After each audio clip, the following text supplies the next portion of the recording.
अगर आप इस वीडियो पर आए हैं तो एंड तक जरूर देखिएगा, स्किप मत करिएगा, आपके फायदे के लिए है। अगर आप उत्तराखंड के प्रवक्ता का एग्जाम देने वाले हैं या फिर दोबारा से आप दे रहे हैं, मान लीजिए आपका फर्स्ट अटेम्प्ट में नहीं हुआ है या आपका सेकंड अटेम्प्ट है, तब तो आपके लिए मैं बोलूंगा ये मोस्ट इंपॉर्टेंट होने वाला है। क्योंकि देखो, अगर आप इसमें क्लिक कर रहे हैं ना, तो अभी तक आप मटेरियल ढूंढ रहे हैं, वो भी हिंदी में। ये हिंदी में ही सारे नोट्स अवेलेबल कराने वाला हूँ मैं आपको, और आपके एग्जाम तक मैं सारे टॉपिक्स कवर कर दूंगा। तो आज हम देखेंगे आपके पेपर 2 का एक टॉपिक, वो है अंतर्राष्ट्रीय संबंध का यूनिट 1, जिसमें हम देखेंगे अंतर्राष्ट्रीय संबंधों का अर्थ और प्रकृति क्षेत्र। बेसिक्स सीखेंगे, तब जाके हम हायर चीजें सीखेंगे। जैसे नर्सरी में एडमिशन होता है ना, उसके बाद क्लासेस बढ़ते जाती हैं। डायरेक्टली जंप करेंगे तो देखो फेलियर ही हाथ लगेगा। तो बेसिक्स क्लियर करते हुए चलेंगे।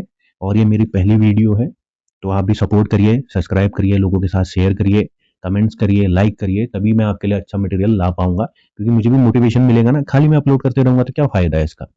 तो बात करते हैं हम इंटरनेशनल रिलेशंस की। तो इंटरनेशनल रिलेशन है क्या एक्चुअली? मान लीजिए आपको कुछ अता पता नहीं है, अभी ब्लैंक है बिल्कुल, तो आपको अंतर्राष्ट्रीय संबंधों के बारे में, इंटरनेशनल पॉलिटिक्स लॉज के बारे में पता कैसे चलेगा? आप इंडिया में हैं या फिर उत्तराखंड में हैं या उत्तर प्रदेश में, नेपाल में है, यूएसए में, कहीं पर भी है, तो कैसे पता चलेगा? बेसिक सा, जब आप एक देश से दूसरे देश में जाने की कोशिश करेंगे, तो वहां आपको कौन मिलेगा? बाउंड्री पर, जो हमारी कंट्री की बाउंड्री है, वहां पे आर्मी मिलेगी। और आर्मी कहाँ की होगी? इंडिया की होगी। और दूसरी तरफ मान लो पाकिस्तान जा रहे हैं तो पाकिस्तान की होगी, नेपाल जा रहे हैं तो नेपाल की होगी। अगर हम समुद्र के रास्ते जा रहे हैं तो हमें शिप से जाना पड़ेगा, तो वहां भी क्या इंटरनेशनल बाउंड्रीज है। अब देखो, अगर हम नेपाल जाते हैं तो हमें कोई वीजे की जरूरत नहीं है। पर हम कहाँ जाते हैं? यूएसए या हम रसिया जाते हैं, काफी लोग कनाडा जाते हैं ना, कनाडा काम करने के लिए, तो वीजा की जरूरत लगती है। तो ये किस वजह से लग रही है? कभी सोचा है आपने? कमेंट सेक्शन में बताना मुझे। और ये ऐसा सब्जेक्ट है जो नैरो थिंकिंग में बिल्कुल बेस्ड नहीं है, यहाँ ब्रॉड थिंकिंग, हमें मतलब खुल के सोचना पड़ेगा। क्यों सोचना पड़ेगा? क्योंकि एक देश दूसरे देश से बिल्कुल लिंक्ड है। अभी कोविड आया था ना, कोविड 2020 में आया था कोविड, तो उसकी वैक्सीन क्या हुआ? एक जगह हमने बनाई तो डिस्ट्रीब्यूट कहाँ करा? सब जगह। आप मेरा वीडियो देख रहे हैं, जो मेरा वीडियो देख रहे हैं आप, किस में देख रहे हैं? मोबाइल में देख रहे हैं। अब ये जो आपका मोबाइल है या फिर पीसी है, ये इंडिया में बनाया क्या? नहीं बनाया ना। ये कहाँ बनाया? चाइना में बनाया। आप एप्पल के मोबाइल यूज कर रहे हैं, तो इसका फायदा क्या है? सब जगह देखो, इन्फॉर्मेशन डिस्ट्रीब्यूट हो रही है एक जगह से दूसरी जगह। इंटरनेशनल रिलेशनशिप पॉलिटिक्स में ही नहीं है, क्लाइमेट चेंज में ले लो, हम मान लो ग्लोबल वार्मिंग की बात करते हैं तो सारे देशों की बात करते हैं। अभी यूक्रेन रशिया का वॉर चल रहा था, तो क्या हुआ? इकोनॉमी कहाँ की इफेक्ट हुई? सिर्फ वहीं की हुई क्या? शेयर मार्केट यहाँ का भी गिरा था ना। और आतंकवाद की जब बात होती है तो कहाँ पे होती है? वर्ल्ड लेवल पे होती है। अभी पहलगाम में अटैक हुआ था, तो उसके बाद कहाँ हुआ था? सब जगह बात चली थी ना उसकी। फिर एक डेलीगेशन भी आया था। तो ये क्या है कि इसमें हम सॉल्यूशंस भी ढूंढते हैं, जैसे आतंकवाद कम हो जाए, क्लाइमेट चेंज में ध्यान दिया जाए, ग्लोबल वार्मिंग है, और जैसे ऐसे कोई बीमारी आ गई तो उससे कैसे टैकल करें। वर्ल्ड बैंक हो गया, हमारा वर्ल्ड ट्रेड ऑर्गेनाइजेशन हो गया, आईएमएफ हो गया, ये सब किसका रिजल्ट है? ये इंटरनेशनल रिलेशन का रिजल्ट है। पर बेसिकली क्या हुआ, जो वर्ल्ड वॉर फर्स्ट हुआ और सेकंड हुआ, उसके बाद ये ज्यादा हाईलाइटेड हुआ। था तो ये पहले से, आपने इतिहास पढ़ा होगा तो वहां आपने देखा होगा ना, राजा होते थे, और उनके जो दरबार दरबार में एक राजदूत हुआ करता था। वो कौन था? दूसरे देश का ही तो एक रिप्रेजेंटेटिव था। तो यहाँ पे आप देखिए, अंतर्राष्ट्रीय संबंध क्या है? राष्ट्रों के आपसी संबंधों का वर्णन करता है। वे या तो राजनीतिक हो या फिर गैर राजनीतिक। राजनीतिक में क्या होगा? जैसे अभी ट्रंप ने क्या लगाया था, हमारा ट्रेड वॉर चला ना। और दूसरा क्या हो रहा है? ट्रेड वॉर तो चल ही रहा है, पर एप्पल का मोबाइल तो आया एक 17 प्रो। कितना बिका इंडिया में? बहुत सारा सा बिका था ना, लोगों ने खरीदा था, कितना ही कुछ हो। अभी आप फिर से देख सकते हैं, हमारे जब चाइना के साथ हुआ था, एक और चाइना चला था। पर फिर से हम ट्रेड की बात कर रहे हैं ना उनसे, कर रहे हैं नहीं कर रहे हैं? तो सोचिए आप, बिना इंटरनेशनल रिलेशंस पॉलिटिक्स के कुछ संभव नहीं है।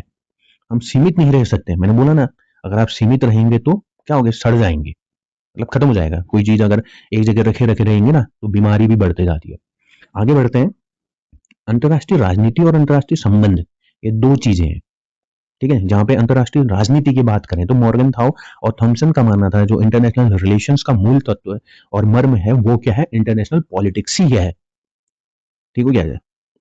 जैसे हम लड़ाई हो गई, कोई लड़ाई है या फिर मोबाइल या फिर टेलीविजन, इसकी बात करें, देखो दो हैं। या तो हमारे युद्ध चल रहा है, जैसे रशिया और यूक्रेन के बीच में चल रहा है, उसका इम्पैक्ट कहाँ हो रहा है? इंडिया में भी हुआ था ना, हुआ था नहीं हुआ था? अभी भी चल रहा है। और चाहते तो यूएस उसको अभी बात करके टाल सकते थे। जब इंडिया पाकिस्तान का हुआ तो आया ना यूएसए बीच में। अब देखो, क्विंसी राइट का मानना है क्या है पॉलिटिक्स के प्रत्येक समूह दूसरे ग्रुप पर किसी तरह का नियंत्रण रखकर अपने हितों को बढ़ाने के लिए प्रयत्न करता है। क्या है इंटरनेशनल पॉलिटिक्स? बेसिकली हम क्या करते हैं, ग्रुप का मतलब क्या है कि जैसे अफगानिस्तान में यूएसए ने कंट्रोल करा था। क्यों करा? क्योंकि वो अपनी वेपन्स वहां सेल करना चाहता है, ये बोल सकते हैं, या फिर आतंकवाद को कम करना चाहता है, ये कह सकते हैं। वहीं पे कर्टिस का मानना था राजनीति से सत्ता, पावर की प्राप्ति होती है। राजनीति जो इंटरनेशनल पॉलिटिक्स है काहे के लिए है? बेसिकली पावर, जितनी ज्यादा पावर हो उसको हम बढ़ाना चाहते हैं, भले वो हमारे पंचायत के इलेक्शन हो या फिर स्टेट के इलेक्शन हो या फिर पीएम के इलेक्शन हो, कहीं भी तो क्या होती है? पावर। वहीं पे रॉबर्ट का मानना है मानव समुदायों के ऊपर शासन करने की कला को ही क्या कहते हैं? राजनीति कहते हैं। जॉर्ज कैटलिन का मानना था all politics is by it's nature power politics है। आगे बढ़ते हैं। राजनीति का जो प्रथम स्रोत समूह का अस्तित्व है, जो हमारा स्रोत है, सोर्स है एक्चुअली राजनीति का, वो क्या है? समूह है। जब ग्रुप्स होंगे तो उनके बीच में क्या होगी? एक प्रतिस्पर्धा चलेगी। जैसे आप कंपीट कर रहे हैं अभी एग्जाम के लिए, आप अकेले तो नहीं है ना, काफी सारे लोग हैं, तो क्या कर रहे हैं? कंपीट कर रहे हैं। तो efforts of some to influence और control the actions of others. आगे बढ़ते हैं। राष्ट्रीय हित, नेशनल इंटरेस्ट। राष्ट्रीय हित, national interest, national politics, international politics का लक्ष्य है संघर्ष, या फिर कॉन्फ्लिक्ट कहें, उसकी प्रकृति है, तथा शक्ति उसका साधन है। समझे आप? पॉलिटिक्स का संघर्ष उसकी प्रकृति होगी और शक्ति उसका साधन है। साधन से ही हम क्या करेंगे?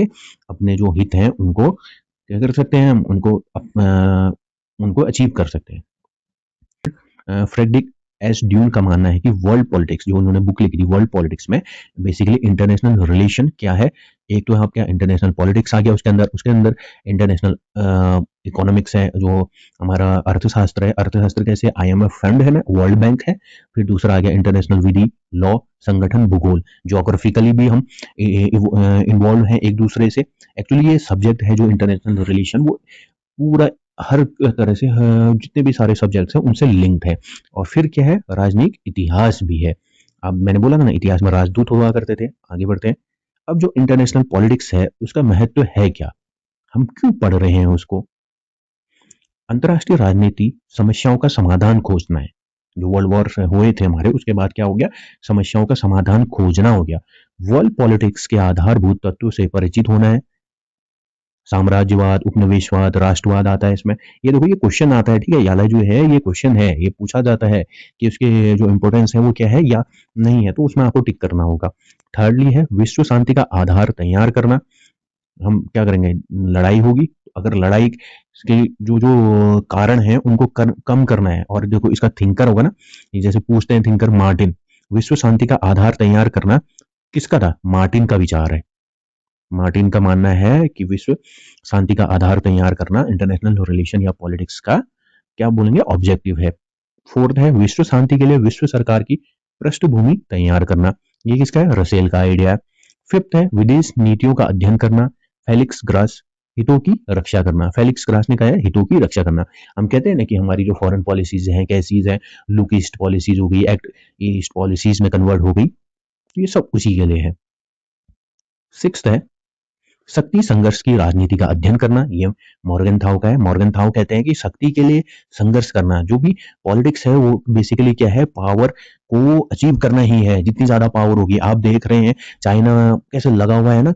हम क्या कर रहे हैं? हथियार तैयार कर रहे हैं अपने नेशन को क्या करेंगे? प्रोटेक्ट करने के लिए। देखो, थोड़ा लेक्चर लंबा होगा, पर अगर आप अच्छे से सुनेंगे तो मैं बोलूंगा कि आपको दोबारा इसमें मतलब ये बुक वगैरह देखने की जरूरत नहीं पड़ेगी, या फिर कोई और दूसरा लेक्चर ढूंढने की जरूरत नहीं पड़ेगी। आप नोट्स तैयार करिए इस वीडियो को देख के। आगे बढ़ते हैं।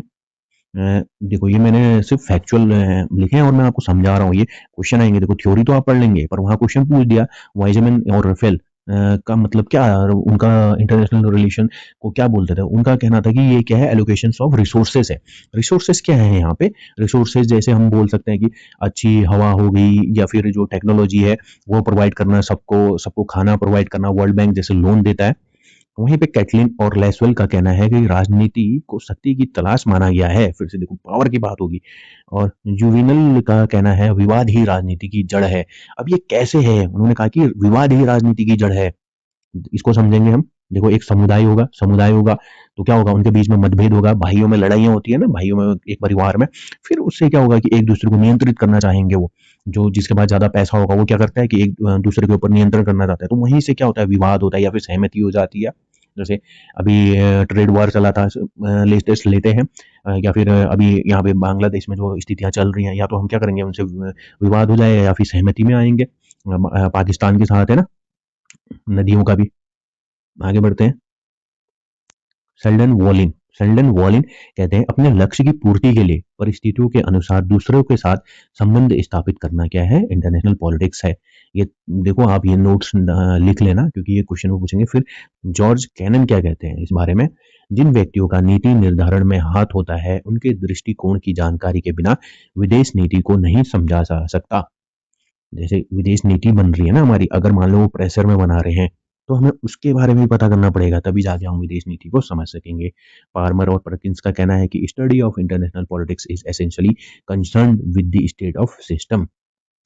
ये मैं आपको बेसिक समझा रहा हूँ इंटरनेशनल पॉलिटिक्स का। आगे आने वाले जो वीडियोज हैं वो थोड़े और अच्छे मिलेंगे, और थ्योरेटिकल विद आपको क्या मिलेंगे, ऑब्जेक्टिव क्वेश्चंस भी होंगे उसमें, और जो हमारे स्टैटिक्स हैं वो भी उसमें मिलेगा। तो वीडियो पे बने रहिए, मेरे साथ बने रहिए, वीडियो को शेयर करिए, सब्सक्राइब करिए चैनल को, और अपने दोस्तों के साथ शेयर करना ना भूलें। आगे बढ़ते हैं हम। राष्ट्रीय और इंटरनेशनल, जो हमारे नेशनल और इंटरनेशनल पॉलिटिक्स में क्या अंतर होता है, इसको समझेंगे हम। तो मॉर्गन थाउ का कहना है जो राष्ट्रीय और अंतर्राष्ट्रीय राजनीति एक ही सिक्के के दो भिन्न पहलू हैं, और वो क्या है, शक्ति के लिए संघर्ष। हर जगह क्या होता है, शक्ति के लिए संघर्ष होता है। अब वो कैसे होता है आप देखेंगे। जब हम बात करते हैं नेशनल पॉलिटिक्स की, तो यहाँ राजनीतिक दल हैं, और इंटरनेशनल पॉलिटिक्स में क्या होते हैं, राज्य होते हैं। एक कंट्री, दूसरी कंट्री, तीसरी कंट्री। फिर बात आती है लॉज की, राष्ट्रीय कानून और इंटरनेशनल लॉज। पर यहाँ पे देखेंगे जो राष्ट्रीय कानून है वो ज़्यादा व्यापक होते हैं और लागू किए जाते हैं। जैसे भ्रष्टाचार का कानून है, आप खुद ही सोचिए, आप घर पे हैं तो ज़्यादा कंट्रोल किसका रहेगा, जो आपके पेरेंट्स हैं उनका रहेगा। जब आप सिटी में जाएंगे तो वहाँ पे किसका हो जाएगा, जो डिस्ट्रिक्ट है उसका हो जाएगा। फिर ऐसे बढ़ते रहता है। थर्डली, इंटरनेशनल पॉलिटिक्स में निश्चित विधियों की संख्या नेशनल पॉलिटिक्स के मुकाबले कम होती है। जैसे कि चोरी, चोरी के लिए लॉज है ना, तो वो जैसे हर जगह है, अगर स्मगलिंग हो रही है, वो बने तो रूल हैं एक देश से दूसरे देश के लिए, पर क्या हो रहा है, हो रही है ना स्मगलिंग। पर वहीं पे बात करेंगे हम अपने राज्य की, तो वहाँ पे क्या होगा, ज़्यादा लॉज होंगे, पुलिस मिलेगी आपको, बैरियर्स मिलेंगे। नेक्स्ट पॉइंट देखिए, powerful government at Nations but not in international politics. World level पे अभी भी हम क्या कर रहे हैं, लैग कर रहे हैं। कोई ऐसा गवर्नमेंट हो जो सारे देशों को क्या करे, रूल करे, ऐसा नहीं है ना। अभी पर स्टेट में क्या है, कंट्री में क्या है, पंचायत है, विधानसभा है, फिर लोकसभा है, राज्यसभा है। फिफ्थ पॉइंट देखिए, लॉज बाय संसद। क्या होता है, जो लॉज है वो संसद बनाएगा। इंटरनेशनल लॉ के लिए कोई ऐसा प्रावधान नहीं किया गया है। फिर इंटरनेशनल पॉलिटिक्स में राज्य खतरा है, पर स्टेट में पॉलिटिकल पार्टीज खतरा है। जब हम इंटरनेशनल रिलेशंस की बात करेंगे तो वहाँ राज्य हमारे लिए खतरा होंगे, जैसे पाकिस्तान हो गया। और स्टेट की बात करेंगे तो वहाँ क्या होगी, बीजेपी, आरजेडी या फिर कांग्रेस। और सबसे मेन बात, स्टेट में क्या होगा, जैसे स्टेट में बोलना हो तो ये क्या है, कंट्री, तो यहाँ इलेक्शंस होंगे, और वर्ल्ड लेवल पे क्या होंगे, वॉर होंगे। और वॉर की स्थिति हमेशा बनी रहती है, कब हो जाए किसी को नहीं पता है। अब एक डिफरेंस और देखेंगे, इंटरनेशनल जो रिलेशंस है और क्या है हमारे अंतर्राष्ट्रीय राजनीति, अंतर्राष्ट्रीय संबंध और अंतर्राष्ट्रीय राजनीति में क्या अंतर है। अंतर्राष्ट्रीय संबंध विस्तृत है, पॉलिटिकल, इकोनॉमिकल, सोशल रिलेशंस पढ़े जाते हैं। वहीं बात करें पॉलिटिक्स की, तो यहाँ पे सिर्फ हम पॉलिटिकल थॉट्स की बात करेंगे। अंतर्राष्ट्रीय संबंध वर्णनात्मक है, ऐतिहासिक दृष्टिकोण भी देखा जाता है। यहाँ पे विश्लेषणात्मक है, संघर्ष होती है, वॉर की स्थिति बनी रहती है। अब समानता की बात करेंगे तो जो उसका विषय है वो एक ही है, और सबकी दोनों का मोटिव क्या है, पीस है, और उनकी प्रकृति कैसी है, पॉलिटिकल है। अब आगे बढ़ते हैं, इंटरनेशनल पॉलिटिक्स का क्षेत्र क्या है, द सब्जेक्ट मैटर, मतलब हम पढ़ते क्या है इंटरनेशनल पॉलिटिक्स में, इसके बारे में जानेंगे। यहाँ पे एक थिंकर थे, गैरसन क्रक। उन्होंने कहा था, जो हम इंटरनेशनल पॉलिटिक्स में बेसिकली पढ़ते हैं, स्टेट सिस्टम या फिर राज्य व्यवस्था या कार्य प्रणाली का अध्ययन करते हैं, या फिर हम करते हैं राज्य शक्ति को प्रभावित करने वाले तत्व के बारे में करते हैं कि किस किस से हम अफेक्ट हो सकते हैं, न्यूक्लियर वेपन हो गए या फिर टेक्नोलॉजी हो गई, विदेश नीतियों के बारे में पढ़ते हैं। वर्तमान में इंटरनेशनल रिलेशन के इतिहास का अध्ययन होता है, या फिर जो विश्व व्यवस्था है उसका अध्ययन किया जाता है। अब आते हैं बेसिकली हम इंटरनेशनल पॉलिटिक्स में पढ़ते क्या है, ये ध्यान देना आप, इसमें ये क्वेश्चन आता है। देखना पहला पॉइंट, इंटरनेशनल पॉलिटिक्स के प्रधान पात्र राज्य, स्टेट एज अ एक्टर। तो क्या क्या है वो, धार्मिक हो सकता है, भू राजनीतिक हो सकता है, जो हमारी बाउंड्रीज हैं एक देश से दूसरे देश पे लगी हुई हैं वो हो सकता है, और सामरिक तत्व हो सकते हैं। सेकंड पॉइंट हो सकता है शक्ति के अध्ययन पर बल देता है। थर्ड है हमारा संस्थाओं व संगठनों का अध्ययन, आर्थिक हो गया, यूरोपियन यूनियन हो गया, वर्ल्ड बैंक हो गया, कोलंबो, ये सब किसमें, इंटरनेशनल रिलेशंस में पढ़ते हैं। या फिर सैनिक हो सकता है, नाटो, वीटो, ठीक है, सेंटो। पॉलिटिकल हो सकता है, राष्ट्र, यूएनओ। प्रादेशिक हो सकता है, अरब लीग, अमेरिकी राज्य संगठन, या फिर आईएलओ हो गया, डब्ल्यूएच हो गया। ये सब हम किस में पढ़ेंगे, इंटरनेशनल रिलेशंस में पढ़ेंगे। आगे चलकर जब आप वीडियोस देखेंगे तो उसमें हम ये नाटो, सीटो पढ़ेंगे, डब्ल्यूएचओ पढ़ेंगे, और इससे डायरेक्टली क्वेश्चन भी पूछे जाते हैं, सार्क में कौन सदस्य हैं। तो जब आपको बेसिक्स पता होंगे तब आप क्वेश्चन सॉल्व कर पाएंगे। हवा में पढ़ेंगे तो भाई पेपर निकालना बहुत टफ हो जाता है। और क्या पढ़ते हैं, वॉर एंड पीस पढ़ते हैं हम, कैसे मतलब वॉर, लड़ाइयाँ होती हैं और जो उनकी स्थिति है उनको कैसे कम करा जा सकता है। फॉरेन पॉलिसी, फेलिक्स ग्रास याद रखना। फेलिक्स ग्रास कहते हैं कि foreign policy making international politics है, या फिर इंटरनेशनल लॉ संचालन के लिए। फिर बात करते हैं हम फॉरेन ट्रेड की, इंटरनेशनल इकोनॉमी की बात करते हैं, और हम सैनिक राजनीतिक गुट की बात करते हैं, गुट निरपेक्ष राज्य, G8 G20 की बात करते हैं। नॉन अलाइनमेंट मूवमेंट की है ना, हमेशा पूछते हैं क्वेश्चन। अब जो इंटरनेशनल पॉलिटिक्स है उसका विकास कैसे हुआ, जैसे आप बचपन में छोटे थे तो धीरे धीरे धीरे बड़े हुए, तो ऐसे ही एक सब्जेक्ट भी ग्रो हुआ। तो बात करते हैं पहला, कूटनीतिक इतिहास का प्रभाव पड़ा। वर्ल्ड वॉर फर्स्ट 1919 तक इतिहास का पाठ था, पर लोगों ने इसमें ज़्यादा ध्यान नहीं दिया। जिम्बरन का कहना है, वर्तमान जितना ही भौतिक चिंताओं और जटिलताओं के कारण तनावपूर्ण होगा, उतना ही भूत से प्रेरणा प्राप्त करनी होगी। और क्या हुआ फिर उसके बाद 1919 में वेल्स विश्वविद्यालय बनाया गया, जिसमें अल्फ्रेड जिम्बरन क्या थे, पहले टीचर थे। देखो उन्होंने अपनी गलतियों से सीखा ना सबने। और इसमें हम देखेंगे क्या होगा कि वेस्टर्न कंट्रीज का ज़्यादा प्रभाव पड़ा है। और फिर क्या करते हैं हम, study of current events. Mahendra Kumar, वर्तमान व अतीत के पारस्परिक संबंधों की महत्ता को नहीं पहचाना गया। आगे बढ़ते हैं, राजनीतिक सुधारवाद का युग आया उसके बाद। उसमें क्या हुआ, भावनात्मक आदर्शवादी यूएन, और उसके जो अपोजिट में थे सुमा, इंटरनेशनल पॉलिटिक्स 1935। उन्होंने रियलिस्टिक यथार्थवादी थ्योरी दी, Quincy Wright, the study of war, ये बुक है, ये पूछते हैं, हाँ ये अच्छे से याद रखना आप। फोर्थ पॉइंट देखिए, और क्या होता है, थ्योरेटिकल इन्वेस्टिगेशन होता है, इसमें व्यवहारवाद आता है, विदेश नीतियाँ आती हैं और उनके समाधान आते हैं। अब जो इंटरनेशनल पॉलिटिक्स है उसको कोई चीज़ प्रभावित भी करेगी, जैसे हम ही लोग हैं, बहुत सारी चीज़ें प्रभावित करते हैं ना हमें। इंटरनेशनल पॉलिटिक्स है उसमें कौन से फैक्टर्स हैं जो उसको इन्फ्लुएंस करेंगे, वो क्या है, राज्य की संख्या। 1945 तक सिर्फ 51 थी, अब क्या हो गई है, 193 हो गई हैं। और यूरोपीय ही देश नहीं, अब एशिया, अफ्रीका, लैटिन अमेरिका देश भी हैं जो आगे बढ़ रहे हैं। पहले सिर्फ यूरोपीय देश थे, पर अभी भी आप देखो रशिया हो गई, या फिर हम बोल सकते हैं अमेरिका हो गया, ब्रिटेन हो गया, वो भी अभी हमसे आगे है ना। बस एशिया में एक चाइना ही है और जापान जो उनसे टक्कर ले पा रहे हैं। थर्ड देखेंगे हम, जनसंपर्क होता है। क्या आता है, तकनीक का विकास। अब देखो पहले क्या होती थी, तलवारों से लड़ाइयाँ होती थी ना, आपस में लड़ते थे एक दूसरे से, कौन जितना ताकतवर है वो दूसरे को मार देगा। अब क्या है, न्यूक्लियर वेपन है, एटम बम्स है, S-400 है, अभी आप भारत पाक के उसमें देखा होगा, एयरक्राफ्ट हैं, शिप्स वगैरह हैं। फिर फिफ्थ पॉइंट क्या है, परमाणु पावर पीस की चिंता होती है, मतलब यूएस, रशिया है। मैक्स लर्नर ने आज के युग को क्या कहा है, द एज ऑफ ओवरकिल का है। यूएस रशिया क्यों बोल रहा हूँ मैं, देखो अगर यूएस चाहे तो क्या करते हैं, रशिया और यूक्रेन के बीच में संबंध कर सकते हैं ना, पर क्या करा पहले, उन्होंने क्या करा कि यूक्रेन को साथ में है, ऐसा कुछ हुआ था ना, ये मैं नहीं बोल रहा हूँ, आप न्यूज़ में देख सकते हैं। अब सिक्स पॉइंट पे आ रहा है हमारा क्या, इंटरनेशनल ऑर्गेनाइजेशन का बढ़ता महत्व। जो इंटरनेशनल ऑर्गेनाइजेशन है हमारे, वर्ल्ड बैंक है, आईएमएफ है, WTO है, वो क्या, उनका मेन मोटिव क्या है, पीस को स्थापित करना है। सेवंथ है हमारा गैर राज्य international organization, WTO, G20, world bank. फिर क्या करते हैं, व्यापार की बात आती है, ट्रेड वॉर, जैसे आप अभी देख रहे हैं ट्रेड वॉर चल रहा है, टैरिफ लग रहा है, कहीं कहीं 100% लग जा रहा है। अब देखिए, ये देखो ये बोनस पॉइंट है आपके लिए, ये आप स्क्रीनशॉट ले सकते हैं। ये कुछ बुक्स हैं और उनके क्या है, थिंकर्स हैं। केनेथ वॉल्टिस की बुक है थ्योरी ऑफ इंटरनेशनल पॉलिटिक्स, ऐसी मार्टिन कपलन की है system and process in international politics. ये जो आईपी है इसका मतलब इंटरनेशनल पॉलिटिक्स, इसका मतलब इंटरनेशनल रिलेशंस है। तो स्क्रीनशॉट ले लीजिए आप, और मेरे चैनल को सब्सक्राइब करना ना भूलें, क्योंकि मैं आपके लिए और वीडियोस लाऊंगा। और देखो आप ढूंढते रह जाएंगे, आपका सिलेबस कंप्लीट नहीं होगा, ठीक है, लाइक भी करें। लाइक करने से मोटिवेशन मिलेगा और कमेंट में बताइए वीडियो कैसा लगा या फिर क्या कमी रही वीडियो में, जो मैं अगली वीडियो में मैं उसको दूर करने की कोशिश करूँगा, क्योंकि मैं भी पहली बार ऐसे पढ़ा रहा हूँ। मतलब कि मोबाइल में देख के। तो सपोर्ट करिए क्योंकि आपको नौकरी चाहिए ना भाई, खाली वीडियो स्किप मत कर देना। मिलते हैं अगली वीडियो के लिए, तब तक पढ़ते रहिए, रिवाइज़ करते रहिए और अपना ध्यान रखिए।